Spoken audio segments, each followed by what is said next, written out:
So, hi all, I'm Lisa Harrison. So I'm a Screening and Immunisation Co-ordinator with the West Vaccination Screening Team. And as noted earlier, so unfortunately Emily, who's done so much work in this area, isn't able to come today. So I'll try to answer any questions as they come in the chat. But please feel free. We've got a slide with our contact details as well, so you can always contact us via there as well. Okay, if we go on to the next slide, please. Thank you. So this is just a quick slide explaining who we are as a team. So in the national guidance, unfortunately, we're often referred to as the SIT. So that was our previous name, so Screening Immunisation Team. But essentially, if you see SIT, think that's ourselves. So we commission all of the routine under the Section 7A screening and immunisation programmes. So that includes all of the cancer screening programmes, non-cancer screening programmes, and the national immunisation programmes as well.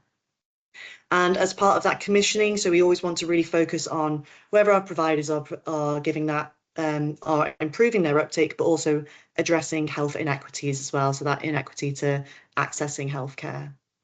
But we've just got a few more points on there, what our team is, but just for time, we'll go on to the next slide.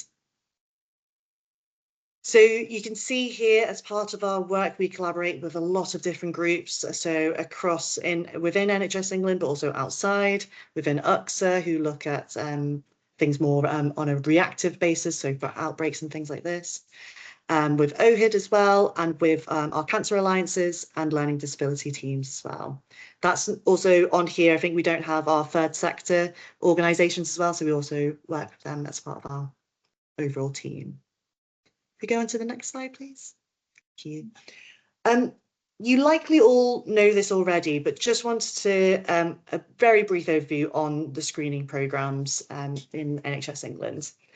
So essentially, screening is looking at how we can identify people who are apparently healthy, so don't have any current symptoms, but they may be at that increased risk of disease or condition that they might not be aware of. So having this screen means that then you can go on to afterwards, seeing if there are any further tests that need to happen for a possible diagnosis, possible treatment that might be needed, advice and support, or it might be that actually there's no further action that needs to be taken. There's no diagnosis that comes from that possible increased risk. So essentially just want to confirm here, screening, it's not a diagnostic test. I think often people think that that's the case, but I think this image really nicely shows it's more of a sieve to try and pick out overall population in England, who are those who have those high risk, who might have that possible high risk of the disease or condition being screened for, and so then they can go on to see about getting earlier diagnosis, earlier treatment than they might have if they had waited to develop any symptoms. So just to confirm that. If we go on to the next slide, please. Thank you. So here we've just noted the overall screening programmes for adults in the UK. So we've got the breast cancer screening programme, the bowel cancer screening programme, cervical screening, which we're going to talk a little bit more in depth today, the abdominal aortic aneurysm screening programme. So just noting, this is one programme that's only for men. And the cervical screening programme is for women, but also for people with a cervix who may not identify as women as well. And then we have the diabetic eye screening programme as well. So we've just noted here, so the eligible cohorts and the current recall period as well, just for your reference, but we won't talk too much further in depth. If we go on to the next slide, thank you. So I think here already, as outlined in the previous two speakers, thank you very much for that. So just noting, as I'm sure you'll all know, we know that there are inequities for people with learning disabilities and or autism, and with not being able to access healthcare as readily or feeling underserved, we know that that leads to poorer health outcomes, unfortunately, a shorter life expectancy, and so greater health inequalities. So when we're looking at screening, we want to try and reduce this as much as possible to reduce those health inequalities that are experienced. If we go on to the next slide, please. And here we've just got a very clear example that's seen in cervical screening. So in the dark blue bar, we have there people with learning disability, and then we have without learning disability in the brighter blue bar. And that's showing the levels of uptake in the last few years of cervical screening. So we can see really clearly much lower coverage for people with learning disabilities. And so with that, then we know that people are not accessing possible earlier treatments, and so that would lead to possible not as positive health outcomes. So this is where we really want to be improving cervical screening as much as possible for people with learning disabilities. If we go on to the next slide, please. Thank you. So as general, so this is largely very applicable across the screening programs, but we're focusing on cervical screening just because it has more relevance for people who are working in primary care.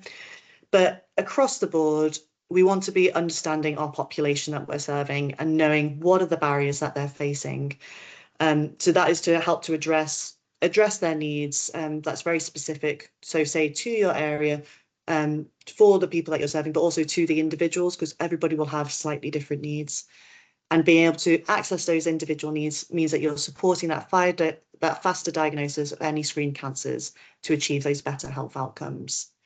So in the next few slides, we've tried to note some various different barriers that people may be facing, but it's to note this is not the exhaustive list. There'll be many more, but we're just trying to get quite a few of them here.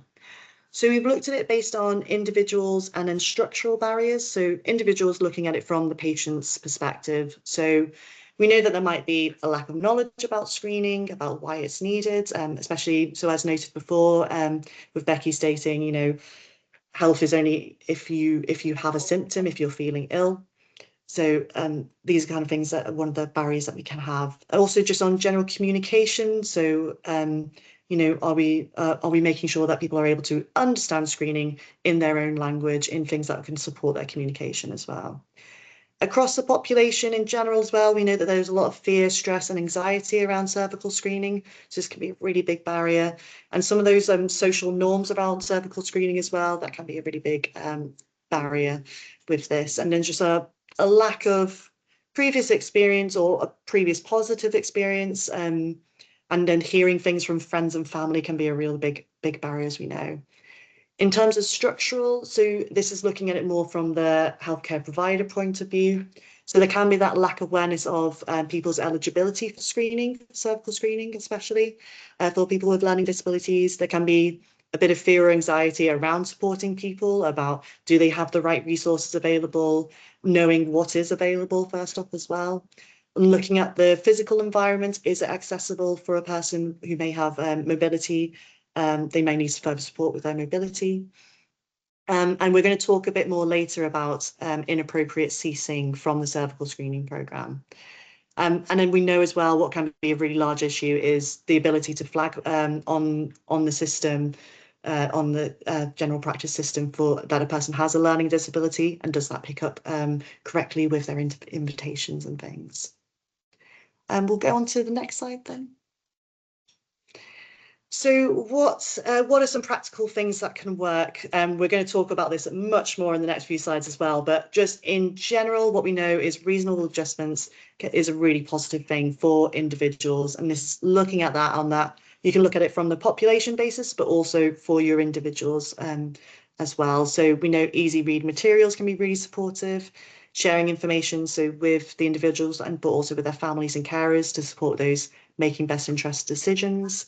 Having familiarisation visits, so visiting, say for cervical screening, so you go to the actual room where you may have your screen, you can see the, you know, the speculum that is going to be used, talk through that, see the brush that's going to be used, just to really set up those expectations of exactly what is going to happen and when, and give some, you know, just practical tips. Say, for example, wearing a skirt is much easier and more comfortable for a person coming in. So just those little kind of things that could help to support somebody know exactly what's going to happen and when it's going to happen. If we go on to the next slide. So just looking at overall the work that our team has done, and I'm going to put full props to Emily here because she's done an incredible amount of work. So she's in general been raising the profile of learning disabilities and screening, so through various networks, webinars like today, and health inequality days and stalls. We also do have training available. I've just popped in the chat, I think earlier, on our NHS Futures site, so please feel free to look there. We try and put national evidence that's already been shared, but also our own best practice guides that we've created. So we have created a cervical screening toolkit for people with learning disabilities. I think I saw Joanne Pike earlier from Cornwall, who her team were really great at collaborating to create that pack as well. That was based on a lot of their work already. So just want to give a quick shout out there. And we also have an inclusion checklist and a screening flowchart. So that can just be seen on this side, giving various tips on what can be done throughout screening to support somebody with learning disabilities. And then we'll just go on to the next slide. So this is a large piece of work that Emily's been doing. So this was the commissioning of learning disability screening practitioners. You're going to hear from one a bit after my speaking as well. So this began in 22-23, and it was commissioning 6 learning disability screening practitioners across the Southwest. So as just mentioned, there was already a very well-established team in Cornwall. So currently we now have 5 posts in Devon, Somerset, Dorset, BNSSG and Gloucestershire, and then BSW that's currently being put in place. And this is all to support people with learning disabilities to access and make that informed decision about the 5 adult screening programmes. Some might be doing this directly with patients and some are doing this more strategically, so reviewing particular areas or particular providers that they can support with supporting their population. Okay, we'll go on to the next slide. Yeah, so just here we've got some contact details. Any further questions that you might have, please feel free to come to us, or I think as well you can send to this group as well, and then they can send us on any questions. But just highlighting that here. So we'll go on to the next slide. So this is looking more specifically at that cervical screening pack. So lots more details are within that pack if you want to see, but we'll just root a few of the main things here. Just looking at cervical screening, so this is really trying to support that early detection and treatment of cervical cancer. So screening is where we're looking at we're trying to find those high risk subtypes of HPV, so that's human papillomavirus. And this is because high risk HPV is linked to the abnormal development of cells which can cause cervical cancer. And that's the reason for the change from saying cervical screening. It used to be cervical smear. But as we know, some people have, it's been noted that people with learning disabilities might be easier to explain that it's a smear because that's what's locally known, what their friends and families might call it as well. But just clinically for ourselves, we call it a cervical screen. So just to note, so this is available for anybody with a cervix, aged 25 to 64 years old. The intervals you might have seen have just recently changed. So now it's 5-yearly intervals for 25 and 49-year-olds, as well as 50 to 64-year-olds. Just noting that slight change. And then people who aren't eligible, it's generally for those who are under the age of 24.5 years old. Okay. We'll go on to next. So when looking at how can we improve the access and improve the uptake within your specific service, we really want to be thinking about what is your population looking like. So what is the age and ethnicities of people that are represented? How many people have a learning disability flag on your GP records? Are these accurate as well? How many different languages are spoken? And are there any other demographics you might need to make a note of? And then how do those different populations intersect together as well? And this is where we really want to be looking at people's individual needs. And then we want to be considering, so what are the current number of people who are attending cervical screening? And then those who are overdue their cervical screening as well, or haven't attended despite multiple invites, what are things that can be done to support that particular group? And then of these, how many do you know who have a learning disability as well? If we go on to the next slide. Thank you. So there's a real large amount of training that's already available, and we just noted here a few things to just particularly note.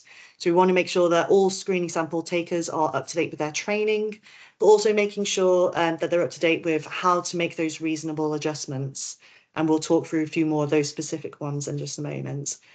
And I think it's really important making sure that reception staff are able to have these conversations as well, as often they're, trying to sort out different appointments and things, but making sure that they're having that conversation, knowing who's eligible and what reasonable adjustments can also be made for as well. And we've noted just in terms of general learning and development, people can have educational sessions as part of protected learning time. We've provided in our pack some practical scenarios that could be used as part of that.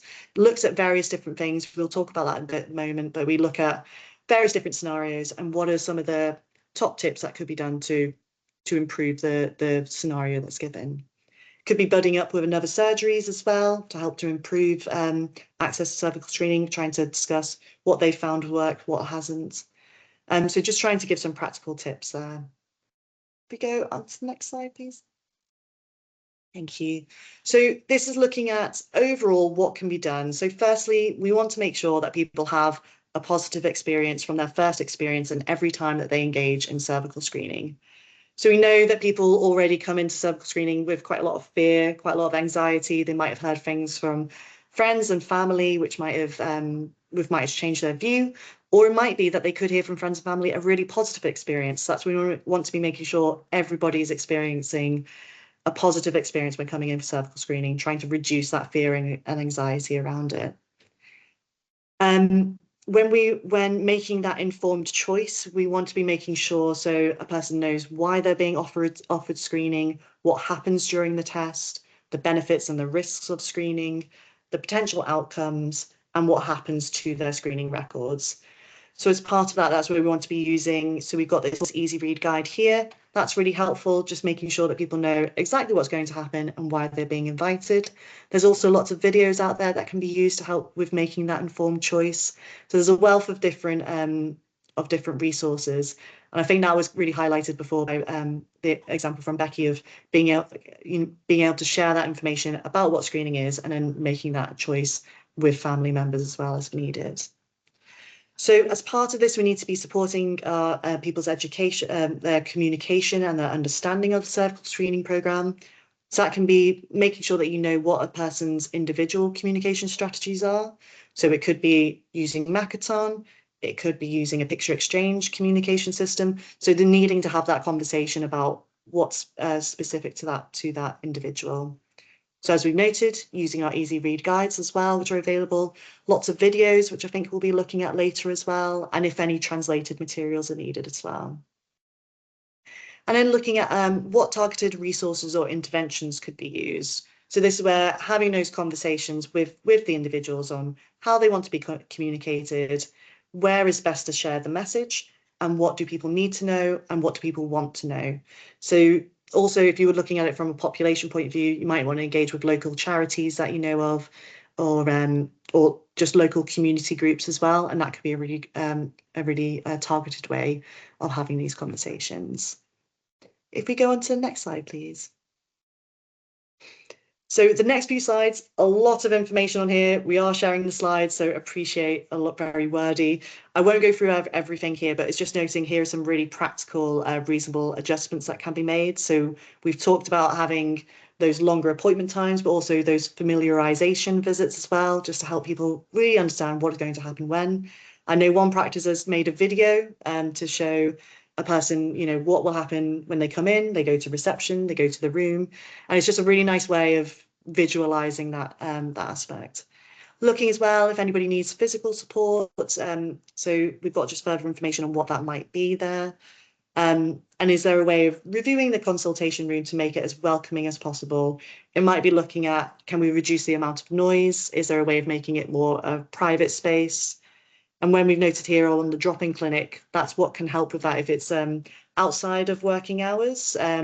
So say after 5 p.m, that can be a quieter, more private time to come for cervical screening. And that can also support with so carers, family, or the people themselves. If they're working, then that can also support with their accessibility to cervical screening. If you go on to the next slide. Thank you. So here we've tried to put some of these various practical tips in different sections. So essentially just trying to know all the different things that we can consider as reasonable adjustments. So you can see there's a really large breadth. Again, this isn't that exhaustive list. I just want to note here, I think it's something that we can sometimes forget about a bit, but it's just noting that there's ways during the appointment as well we can support with checking people's compliance with having their cervical screen, because it might be you need to check with them beforehand what behaviour is usual for them. What is a way that you could communicate that they no longer want to carry on with the screening, because that's absolutely fine to do. So it might just be pressing somebody's hand is like, that's my no, I can't continue, and then looking at maybe at another time could do cervical screening then. And then also I think on communication can be really important thing to consider as well. So just trying to use really short, clear sentences, as little repetition as possible, and using those 3-word sentences so it's very clear, short, and just helps to make everything quite understandable of what's happening. Okay, if we go on to the next slide, please. So here as well is just some further tips that can be looked at. So just reviewing our invitation letter. Is it, does it have all of the information that's needed for somebody to understand what goes into cervical screening and what would be expected of them for that response? On the checks, prompts and reminders, so making sure that we're checking the learning disability register is up to date for all patients. Is it up to date on the cervical screening management service as well? And looking at previous previous screens that a person might have had, or any follow-up for non-responders as well. You might want to use different awareness campaigns that there are. So we've got the Cervical Cancer Prevention Week in January. That could be a time to really promote cervical screening in the service. We're also looking at the Awareness Week in June as well. And then, as we talked about, so some of that data cleansing, making sure that you're getting rid of any ghost patients in the service, but then also making sure that you've got that learning disability register up to date. And just noting here, so some additional considerations for people with autism as well could be on, so in relation to with cervical screening, that there is a higher likelihood of somebody identifying as transgender or gender diverse if they have autism. So just making sure that you have that understanding of their eligibility for cervical screening as well. There is further national information on that as well. Okay, we'll go on to the next slide. Thank you. So now I'm just going to close on thinking about so deferring and ceasing from the cervical screening programme, because there is a lot of confusion about this sometimes. So essentially, the programme invites our eligible population at standard intervals. So as we discussed, it's now 5 yearly for all individuals. So we have a call and recall system. So that's operated by the cervical screening management system, and looks at that invitation process, making sure that people are invited at the correct time. So sometimes a person might need to be deferred or ceased from the programme for whatever reason. Deferring is when somebody for a specific amount of time is not given their invitation, essentially. So that is decided by the healthcare professionals for that individual. And that is only for that specific period, whereas ceasing is where, say, a person chooses to withdraw from the programme and then they're no longer eligible. So they would be removed from the call and recall. So they'll no longer receive those invitations. But there has been an issue in the past for people with learning disabilities. And I think the most important thing to note is that a physical condition, a learning disability, is not a valid reason for ceasing any person. So we really want to promote that with the reasonable adjustments discussed, that it means that screening can be achievable for some people, but you need that adequate support and preparation, and also that communication that we've talked about as well. We'd always want, so with each, so now on that 5 yearly basis, when a person receives their invitation, that should be an opportunity to really discuss through, is screening appropriate for this person at this time or not, and then make that an informed decision at each time you get that invite. So that's why we'd always want to encourage people to remain on the call and recall system to receive those regular invitations. So we'll just go on to the next slide. Just noting in the slides that you'll receive, we've got a few hidden slides there just because we don't have the time to talk through them today, but hopefully that's got a lot more information on ceasing and deferring as well for a patient. So just to note, so this is one of the scenarios that we've used in our cervical screening pack. It's just used as a way of having a discussion around various different scenarios that we know of, but it's completely fictional people, fictional scenarios, so just making that really clear.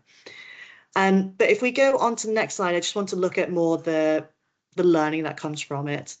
So this was for a person who had a learning difficulty. They were told that they were their previous practice had ceased them from the programme.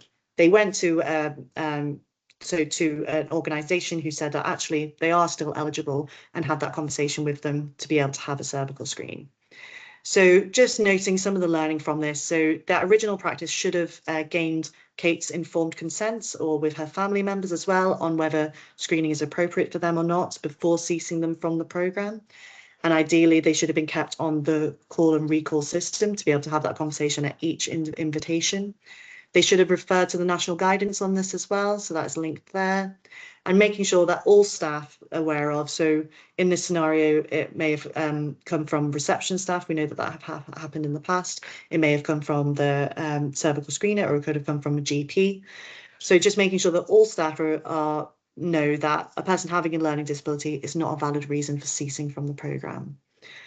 And then just noting that being on that call and recall really allows for that time at each time they're invited to explore what can be done to support them in either accessing cervical screening or just furthering their information about screening for their informed consent. Okay. I think now I'll be handing over onto Lynn. Oh, just noting here, these are the further examples as well on that side.